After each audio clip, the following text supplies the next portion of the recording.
There is a quantum state that most people will never hear about, not because it is hidden, but because it contradicts nearly everything you have been taught about how to get what you want. It is not superposition. It is not entanglement. It is not the observer effect, although all of those play a role in what I am about to share with you. The state I am referring to has no official name in the physics literature, but it has been demonstrated in laboratories, described in contemplative traditions for thousands of years, and it operates in your life right now, whether you recognize it or not. It is the state of coherent non-interference, and once you understand what it actually is and how it functions, the entire mechanism behind what people loosely call effortless abundance stops being a fantasy and starts being something as predictable as gravity. But here is the part that will challenge you. To enter this state, you have to do something that feels deeply counterintuitive, something your nervous system will resist, something your culture has trained you to see as laziness, weakness, or giving up. You have to stop trying so hard, not reduce your effort, not try smarter instead of harder. Stop. And I do not mean that as a bumper sticker. I mean it as a precise instruction with a precise mechanism underneath it. And by the end of this, you will understand exactly why that instruction works and exactly how to follow it without falling into passivity. Let me begin with what happens inside a laboratory, because the physics is where this stops being philosophy and starts being observable. In 1999, a team at the Weizmann Institute of Science in Israel conducted a version of the double slit experiment that added something most popular explanations leave out. They did not simply observe whether electrons behaved as particles or waves. They varied the intensity of the observation itself. They used what is called a witch path detector, a device that could be tuned to measure the electron's trajectory with more or less precision. And what they found was not simply that observation collapsed the wave function. That was already known. What they found was that the degree of collapse was directly proportional to the degree of measurement. A faint detection produced a partial collapse. A strong detection produced a full collapse. The interference pattern, that beautiful signature of quantum possibility, did not vanish in a binary switch. It degraded gradually, in exact correspondence with how much information was being extracted from the system. Sit with that for a moment. The universe does not simply respond to whether you are watching. It responds to how hard you are watching. It responds to the intensity of your informational grip on the system. Now translate that out of the laboratory and into your life, carefully, because this is where most people make the metaphor too loose and lose the precision that makes it useful. When you fixate on an outcome, when you grip it with the full force of your attention and your anxiety and your need, you are performing the energetic equivalent of a high-intensity measurement. You are collapsing possibility. You are forcing the field of potential into a single narrow trajectory, the one your fear has already mapped out. And just like the electron at the Weizmann Institute, the interference pattern, the rich, multi-dimensional spread of ways your desire could arrive, degrades in direct proportion to the force of your grip. If this idea of collapsing your own possibilities is resonating, here is something deeper I want to share with you. Have you spent years chasing manifestation, visualizing, affirming, raising your vibration, only to watch the same patterns repeat? Every traditional method assumes the same thing, that you are separate from what you want. That separation was never real. You were chasing a signal you were already broadcasting. Beyond the frequencies, a quantum guide to consciousness mastery walks through all 9 frequencies, from the dense transmissions trapping you through the ascending currents to the master frequencies where consciousness becomes the field. Every method you tried sent a signal outward. This one tunes the signal you already are. Every day you delay, your nervous system broadcasts the same old signal, and breaking free gets harder. So move on it tonight. The link is in the pinned comment below. Now let us go even further into the mechanics of how this grip shapes your reality. This is not a metaphor I am stretching to fit. This is the actual structure of the phenomenon.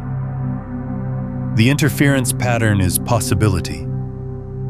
Measurement is fixation, and the finding is unambiguous. More fixation means less possibility, not as a spiritual platitude, but as a demonstrated relationship between information extraction and wave behavior. So when someone tells you to stop trying so hard, they are not giving you permission to be lazy. They are telling you to stop collapsing your own wave function. They are telling you to reduce the informational intensity of your grip on the outcome so that the full interference pattern of abundance can express itself. But understanding this intellectually is not enough. Your mind can agree with every word I have just said, and your body can remain locked in the old pattern, gripping, scanning, measuring, collapsing. Because the pattern of trying hard is not stored in your thoughts. It is stored in your nervous system. It lives in the tightness of your jaw when you think about money. It lives in the shallow breath you take when you check your bank account. It lives in the micro-tension between your shoulder blades when you sit down to do work you hope will finally be enough. If this is already shifting something in you, take a moment to hit the like button and subscribe so you do not miss what comes next. And this is where the second piece of science becomes essential, because it explains why the body holds this pattern even when the mind has released it, and it reveals the precise mechanism through which release actually works. In the early 2000s, the HeartMath Institute began publishing research on what they called cardiac coherence. Their central finding was that the heart generates an electromagnetic field roughly 60 times greater in amplitude than the brain's electromagnetic field, and that this field changes its structure based on emotional state. When a person is in a state of anxiety, frustration, or effortful striving, the heart's rhythm becomes erratic, what they call an incoherent pattern. The electromagnetic signal broadcast by the heart in this state is disordered, chaotic, fragmented. But when a person shifts into a state of genuine appreciation, ease, or trust, the heart rhythm becomes smooth and sinusoidal. The electromagnetic field becomes coherent. And here is the part that matters. A coherent signal carries information farther, more efficiently, and with less degradation than an incoherent one. Think about what that means in the context of the Wiseman experiment. Your heart is broadcasting an electromagnetic signal into the field around you at all times. When that signal is incoherent, driven by striving and anxiety and the desperate need to make something happen, it is the equivalent of a high-intensity, noisy measurement. It collapses possibility. It narrows the channel. It degrades the interference pattern. But when that signal becomes coherent, driven by ease and trust, and the genuine release of outcome fixation, it does something entirely different. It stops collapsing. It allows the wave function to remain open. It lets possibility express its full spread. This is the state I am calling coherent non-interference. It is not passivity. It is not resignation. It is not sitting on your couch waiting for a check to arrive. It is a precise physiological and energetic configuration in which your body stops broadcasting the signal that collapses your own possibilities. And when that signal stops, something extraordinary happens. The field responds. Now I want to be very specific about what I mean by the field responds, because this is where a lot of teachings become vague and lose credibility. I am not talking about a mystical force that reads your wishes and delivers them like a cosmic Amazon. I am talking about something much more interesting and much more grounded. Your nervous system processes roughly 11 million bits of sensory information per second. Your conscious mind is aware of roughly 40 to 50 of those bits. That means 99.996% of the information available to you in any given moment is being processed below the threshold of conscious awareness. Your subconscious is receiving, filtering, and responding to an ocean of data that your conscious mind never sees. Opportunities, connections, patterns, openings, they are arriving constantly. The question is not whether they exist. The question is whether your filtering system is letting them through. And here is what decades of research in selective attention and cognitive neuroscience have demonstrated. Your filtering system, the reticular activating system in your brainstem, prioritizes information that matches your current emotional and cognitive state. When you are in a state of anxious striving, your RAS is tuned to threat signals, scarcity cues, evidence that you are not doing enough, confirmation that the world is hard and resources are limited. It literally filters out the opportunities that do not match the frequency of your distress. Not because those opportunities disappear, but because your perceptual system cannot register them while it is locked onto a different signal. When you shift into coherent non-interference, when your heart rhythm smooths out and your nervous system drops below the threshold of fight or flight, your RAS recalibrates. It begins registering a completely different set of signals. The email you would have skimmed past, the conversation you would have been too distracted to really hear, the idea that arrives in the shower when your mind finally stops grinding. The connection between two things you already knew but never put together. These are not miracles. They are the natural result of a perceptual system that has been freed from the tyranny of anxious fixation.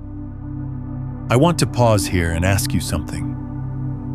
Where in your life right now do you feel that grip the most? That tightness around an outcome you have been trying to force into existence? Drop it in the comments. Name it. Because the act of naming it is the first step toward releasing it.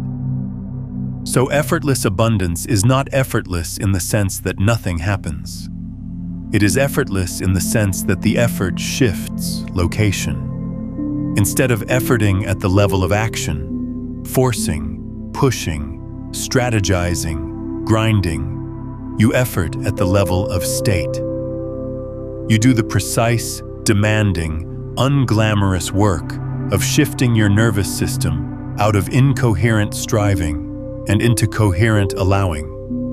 And then action arises from that state. But it is a completely different kind of action. It is action that feels like movement rather than struggle.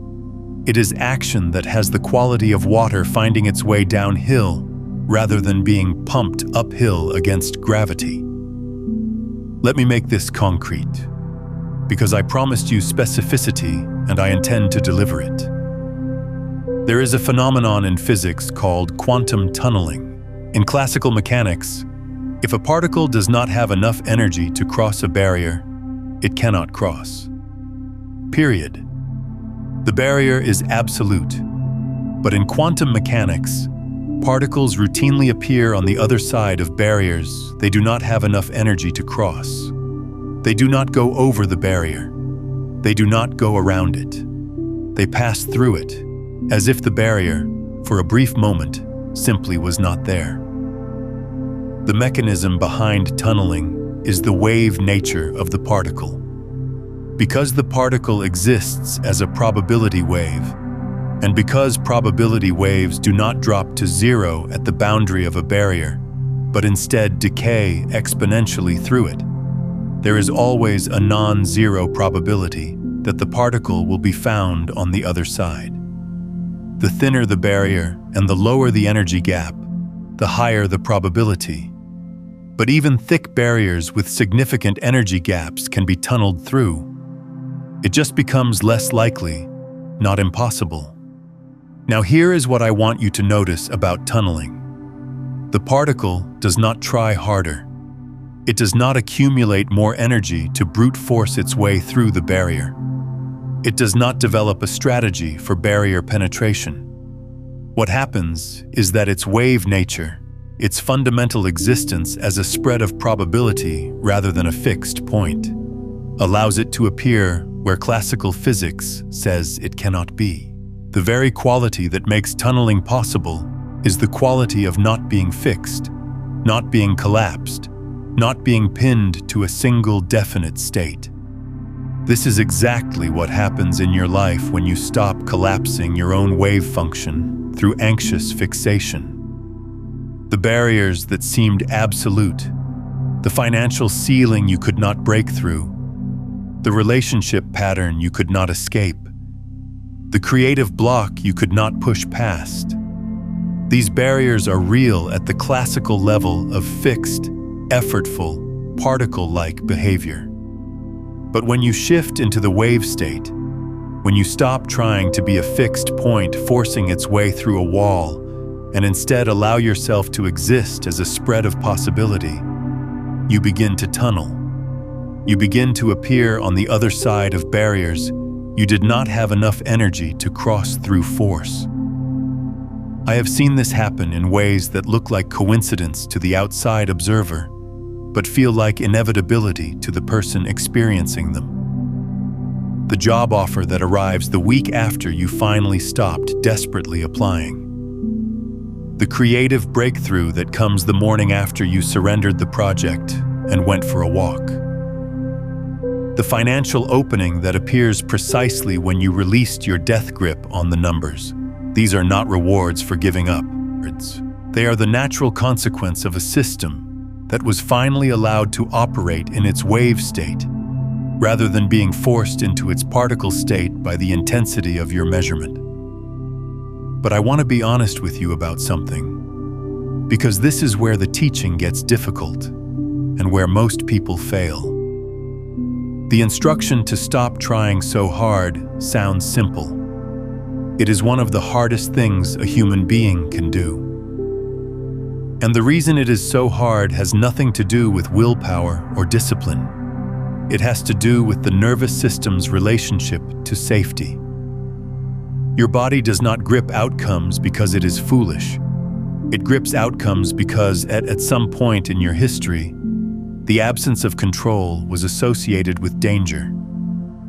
Maybe you grew up in an environment where resources were genuinely scarce, and vigilance was the difference between eating and not eating. Maybe you experienced a loss that taught your nervous system that if you do not hold on tightly, things disappear. Maybe you absorbed the ambient anxiety of a culture that equates relaxation with irresponsibility and ease with moral failure. Whatever the specific origin, your nervous system learned a lesson. Letting go is dangerous. And it learned that lesson not as a thought, but as a felt sense, a visceral contraction that activates automatically whenever you approach the edge of release. This is why affirmations alone do not work for most people. You can repeat, "I am abundant," 1,000 times. But if your nervous system is broadcasting the electromagnetic signature of "I am not safe to let go," the coherent signal never establishes itself.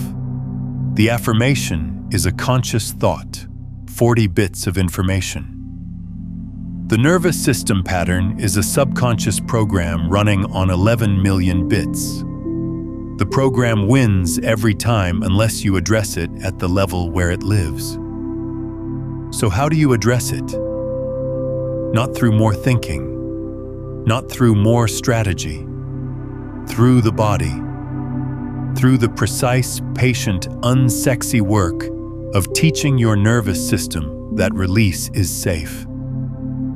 Here is a practice, and I want you to understand that this is not a generic relaxation exercise.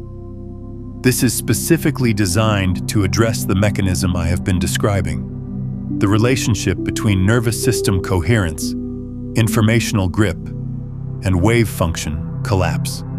Find a moment in the next 24 hours when you notice yourself gripping an outcome. It might be financial, it might be relational, it might be creative. You will know you are gripping because you will feel it in your body. A tightness somewhere, a shallow breath, a sense of urgency that has a slightly desperate quality to it. When you notice it, do not try to change it. Do not tell yourself to relax. Do not affirm anything. Instead, do this. Place one hand on your chest and one hand on your belly. Breathe in through your nose for a count of 5. Hold for a count of 2. Exhale through your mouth for a count of 7. The extended exhale is not arbitrary. It activates the vagus nerve, which is the primary pathway through which the parasympathetic nervous system, the system of rest and coherence, communicates with the heart. You are not just calming down, you are literally changing the electromagnetic signature your heart is broadcasting. As you breathe, bring to mind the outcome you are gripping. And then, on each exhale, practice this specific internal gesture. Do not let go of the desire. Let go of the timeline. There is a crucial difference. Letting go of the desire is resignation. Letting go of the timeline is trust. Your nervous system can feel the difference. Resignation feels like collapse, like sinking, like defeat.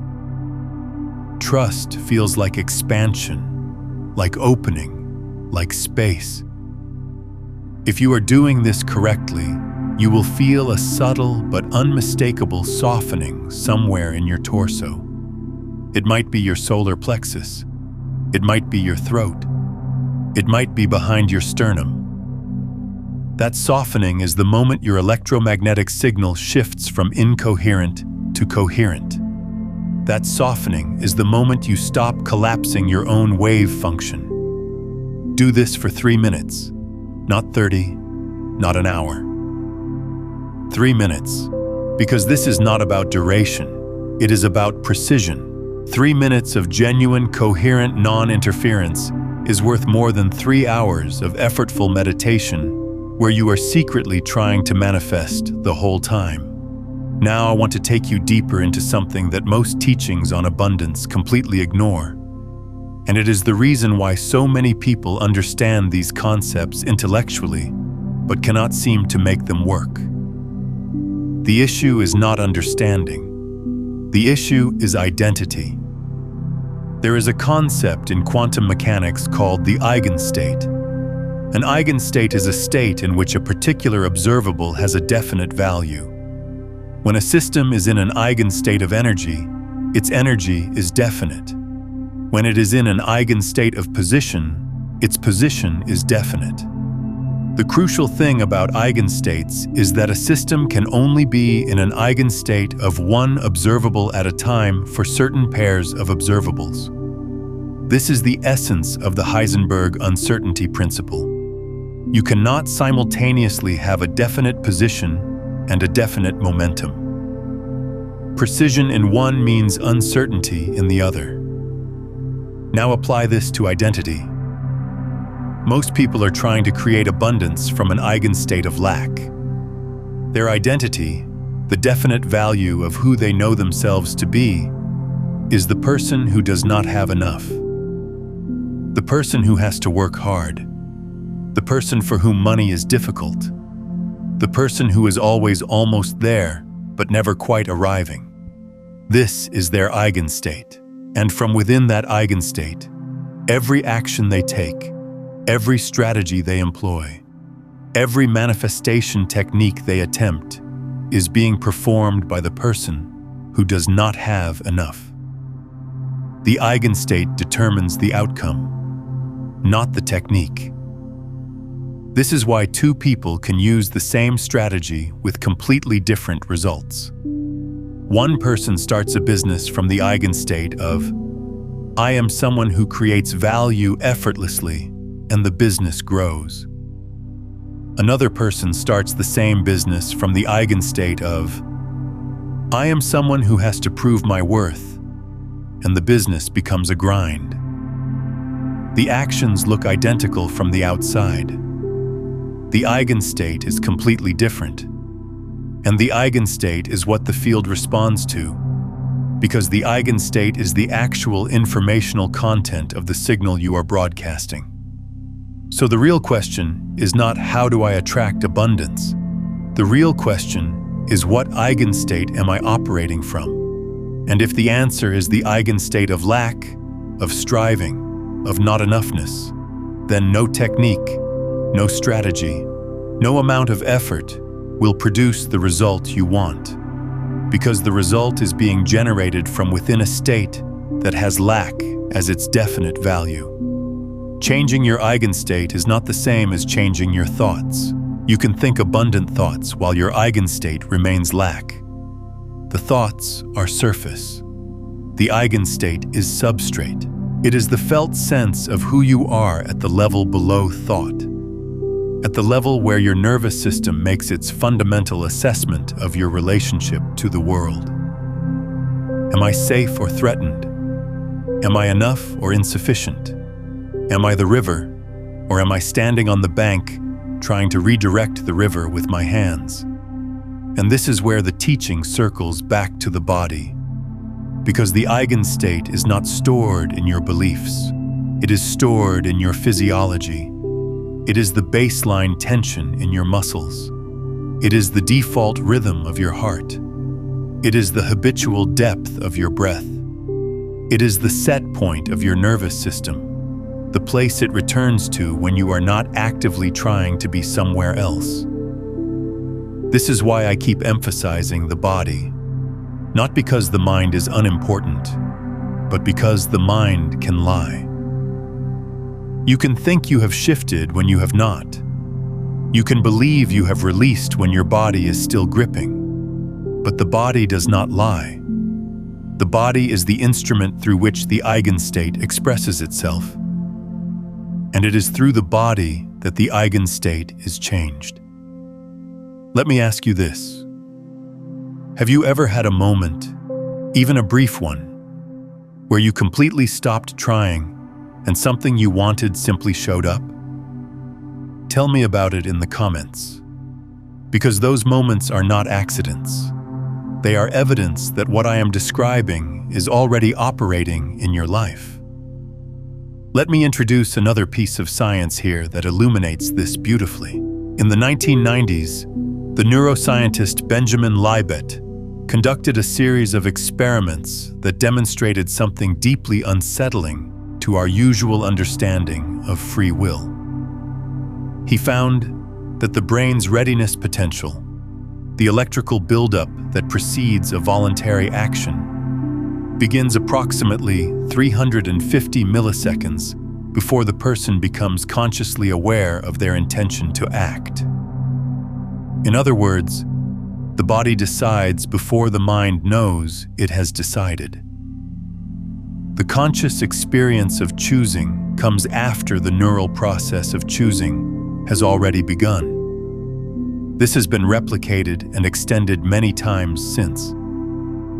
The implication is profound. Your conscious intentions are not the origin of your actions. They are the narration of actions that have already been initiated at a deeper level. And that deeper level is precisely what I have been calling the eigenstate. It is the pre-conscious configuration of your nervous system that determines what you will do what you will notice, and what you will attract before your conscious mind even enters the conversation. So when I tell you that effortless abundance is a state, not a strategy, I am being precise. The state, the eigenstate, the pre-conscious configuration of your nervous system is the actual causal agent. The strategies, the techniques, the actions, these are downstream effects. They are the narration, not the origin. And if you want to change the story, you have to change the narrator, not the words the narrator is saying. The narrator itself, the state from which the narration arises. This brings us to what I consider the most important and least discussed aspect of this entire subject: the role of the gap. There is a space between a stimulus and your response. Viktor Frankl wrote about it. Contemplative traditions have pointed to it for millennia. But most people experience this gap as theoretical, something they have read about, but never actually inhabited. And the reason they have never inhabited it is that the gap is uncomfortable. It is the space where the old eigenstate wants to react, and the new eigenstate has not yet formed. It is the quantum superposition of identity, the moment when you are neither the old self nor the new self, but the pure potential from which both could emerge. Most people flee this gap instantly. The stimulus arrives, a bill, a rejection, a fear, and the reaction fires before consciousness even registers what happened. This is Libet's finding in real time. The nervous system has already decided, already contracted, already broadcast its incoherent signal before the mind has a chance to intervene. But here is what the contemplative traditions understood and what the neuroscience now supports. The gap can be frightened, not through force but through practice. Each time you catch yourself in the microsecond between stimulus and response and choose not to react from the old eigenstate, you are doing something remarkable. You are interrupting a neural pathway that may have been firing for decades. You are creating a moment of genuine quantum superposition in your identity. A moment when you are not yet collapsed into the old pattern and not yet collapsed into the new one. You are holding yourself in the wave state. And from the wave state, a different collapse becomes possible. This is the actual mechanism of transformation. Not affirmation, not visualization, not strategy. The patient, repeated, unglamorous practice of widening the gap between stimulus and response until the gap becomes wide enough for a new eigenstate to emerge. And the new eigenstate, the one from which effortless abundance flows, has a very specific felt quality. It does not feel like excitement. It does not feel like confidence. It does not feel like certainty. It feels like space. It feels like the absence of contraction. It feels like breathing fully without needing to control what happens on the exhale. It feels like trust, but not trust in a specific outcome. Trust in the process itself. Trust in the wave function. Trust that when you stop collapsing possibility through the intensity of your grip, possibility has room to express itself in ways your conscious mind could never have strategized. I want to address something directly now, because if I do not, everything I have said will be filtered through a misunderstanding that makes it useless. There is a difference between surrender and resignation, and your body knows the difference even if your mind conflates them. Resignation is collapse. It is the nervous system giving up, going limp, withdrawing energy from engagement with life. It feels like heaviness, like sinking, like the world is happening to you and you have no agency. Resignation is not a release of the grip. It is the grip turning inward, contracting around hopelessness instead of around desire. The electromagnetic signature of resignation is still incoherent. It is still a disordered signal. It has simply changed the content of its disorder from anxious striving to defeated withdrawal. Surrender is completely different. Surrender is the release of the grip while maintaining full engagement with life. It is the experience of caring deeply about something while simultaneously releasing your attachment to the specific form in which it arrives. It feels like openness, like expansion, like standing in a strong wind with your arms spread rather than hunched against it. The electromagnetic signature of surrender is coherent. It is a smooth, organized signal. It is the signal that allows the wave function to remain open. Your body can distinguish these two states instantly. Resignation makes your chest cave inward and your energy drop.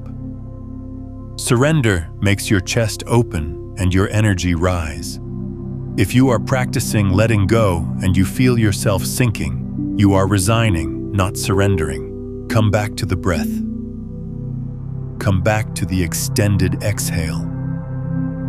Come back to the specific instruction I gave you earlier. Let go of the timeline, not the desire.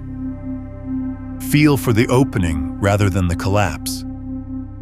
Now let me bring this full circle with one more piece of physics that ties everything together. In quantum field theory, the vacuum state, what we colloquially call empty space, is not empty at all.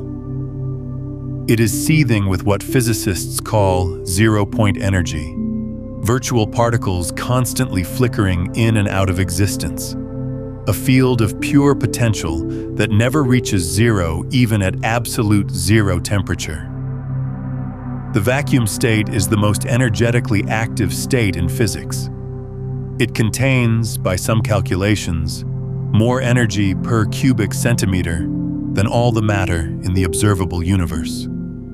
The vacuum state is what is there when nothing is there.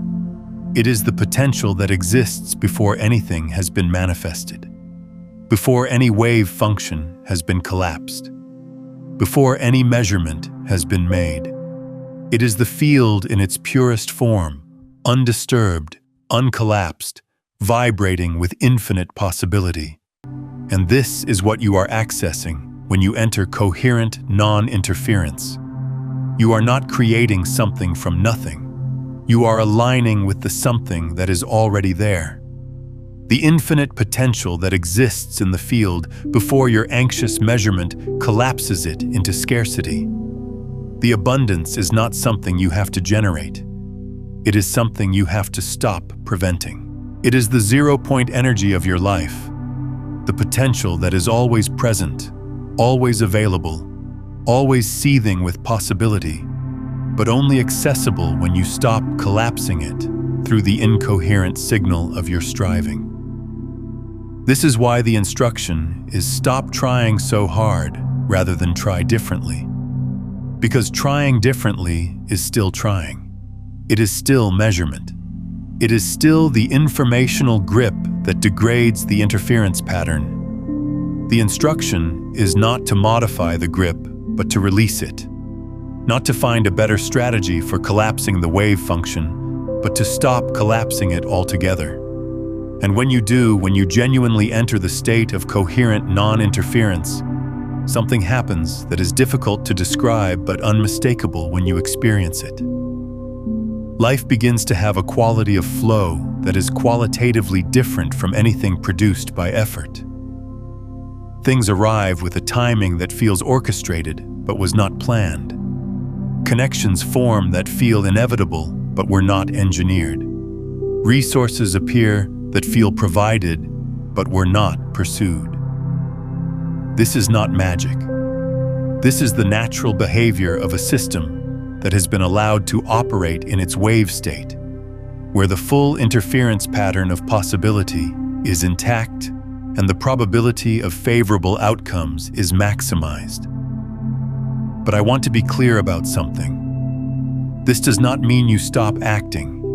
You do not sit in a room and wait.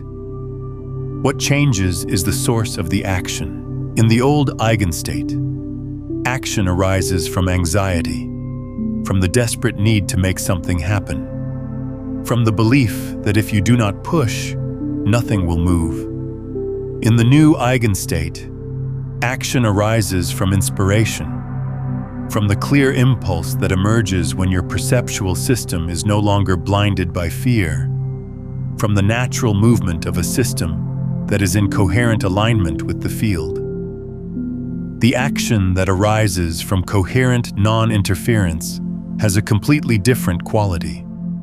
It feels effortless not because it requires no energy, but because the energy flows in the direction of the action rather than against it.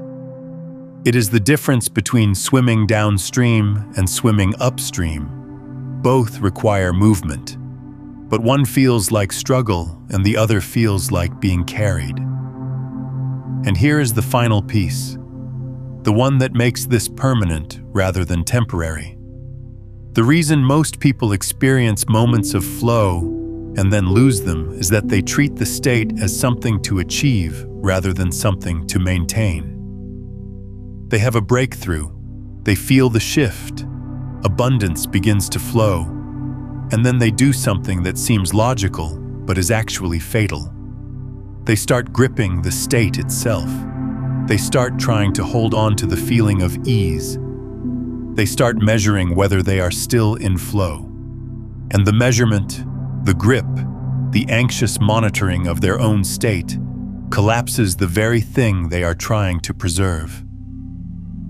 Permanence does not come from holding on. Permanence comes from deepening the neural pathways of release until release becomes the default rather than the exception. It comes from practicing the gap so many times that the gap becomes wider than the reaction. It comes from returning to the breath, to the extended exhale, to the coherent signal, so consistently that your nervous system rewires its baseline.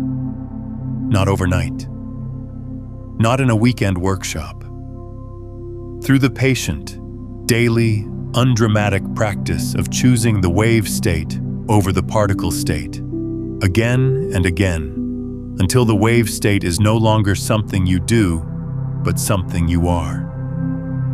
This is what it means to lock into the frequency of effortless abundance permanently. It is not a one-time shift. It is a gradual, irreversible rewiring of your nervous system's default state. Each time you practice coherent non-interference, you lay down neural pathways that make the next practice easier. Each time you widen the gap between stimulus and response, you strengthen the neural architecture of choice.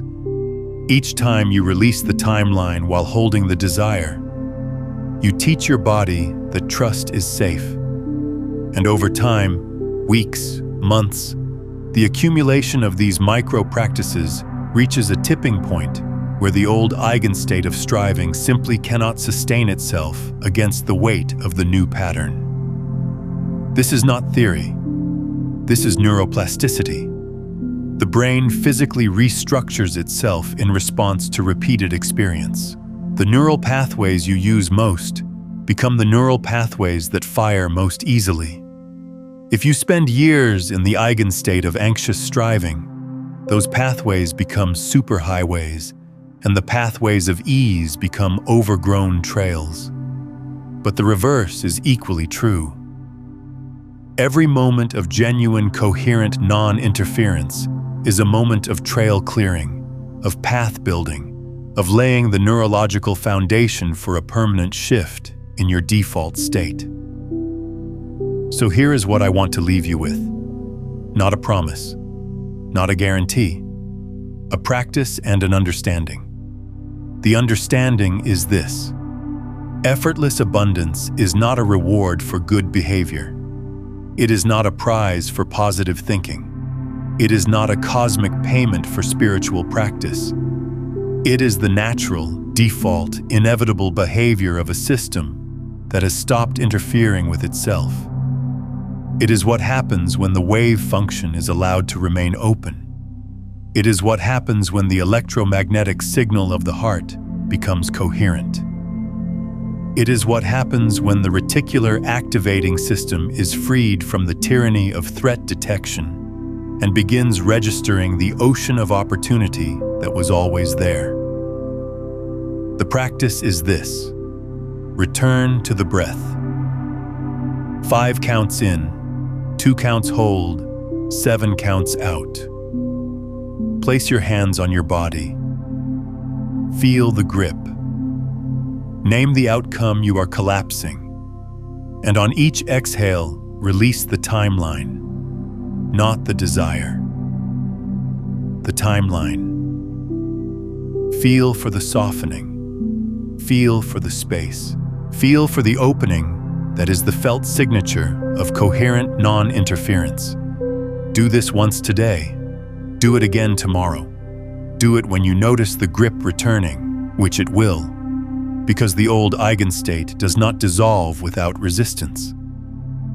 Do it not as a technique for getting what you want, but as a practice of becoming who you actually are underneath the layers of conditioned striving. Because who you actually are, beneath the anxiety and the strategy and the desperate measurement of outcomes, is the wave function itself, uncollapsed, infinite, seething with the zero-point energy of pure potential. Consider listening to this again tomorrow morning before your day begins, and let it reset your nervous system before the world has a chance to pull you back into the old pattern of gripping. And if someone comes to mind right now, someone who is exhausted from trying so hard, share this with them. When you pass this understanding to another person, you are not just helping them. You are reinforcing the coherent signal in your own field, creating a resonance between two systems that amplifies the wave state in both. That is not a metaphor. That is how coherent systems work. They strengthen each other. You were never meant to force abundance into existence. You were meant to stop preventing it. And the moment you truly understand the difference, not as a concept, but as a felt experience in your body, the moment the extended exhale carries not just air, but the genuine release of your grip on the timeline, that is the moment the field has no choice but to respond. Not because it is rewarding you, because you have finally stopped jamming the signal. The river was always flowing. You were just standing in it with your fists clenched, trying to grab the water. Open your hands. The water does not need your permission to flow. It needs your permission to carry you. And if something in this landed, if you felt even a moment of that softening I described, then you already know this is not just information. It is recognition. You are not learning something new. You are remembering something your body has always known, but your mind kept overriding with its strategies and its timelines and its desperate need to measure. Come back to this, not as a video to rewatch, although you are welcome to do that. Come back to the practice. Come back to the breath. Come back to the gap between stimulus and response. That gap is where your new eigenstate lives. And every time you inhabit it, even for 3 minutes, you are building the architecture of a life that flows rather than grinds. Subscribe if you want to go deeper into this.